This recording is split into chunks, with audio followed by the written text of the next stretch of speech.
The world of finance can be quite confusing. There's a lot of words and abbreviations that you need to get used to before opening a savings account. So in this video, we're going to go through some key financial terms related to savings so you can reach your financial goals quicker. Firstly, let's start with interest. This is the amount that you will earn just by having money in an account, and it will be shown as a percentage. So it's really important to remember the higher the percentage, the more you will be able to earn.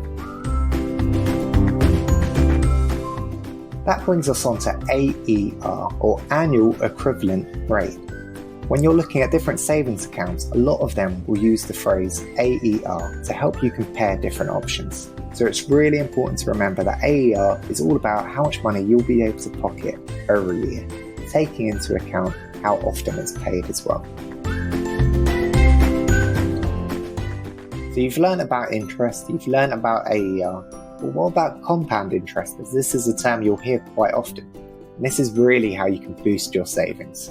Compound interest is when you earn interest on interest that you've already earned. So imagine if you earn £30 in interest one year, and then the following year, you're also paid interest on what's in your account on top of that interest that you were paid the previous year.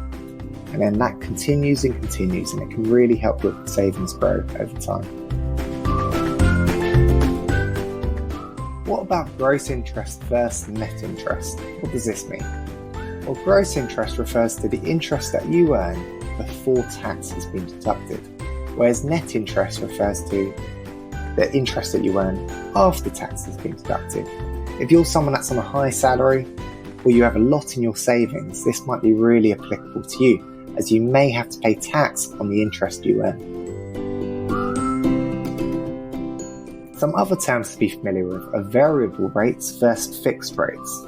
As you can imagine, variable rates can change, whereas fixed rates stay the same. Some savings accounts will offer variable rates, and some accounts will offer fixed rates. So just be aware before you sign up to an account what you're actually getting. Lastly, we're going to talk about dividends. So dividends are where you get a slice of a company's profits. So the more shares you have of that company, the bigger your piece. And this is really relevant to credit unions, because if you are a member of a credit union, you're essentially a shareholder of that credit union, because credit unions are owned and run by their members, for their members. So credit unions will aim to provide a dividend to their members each year from their profits.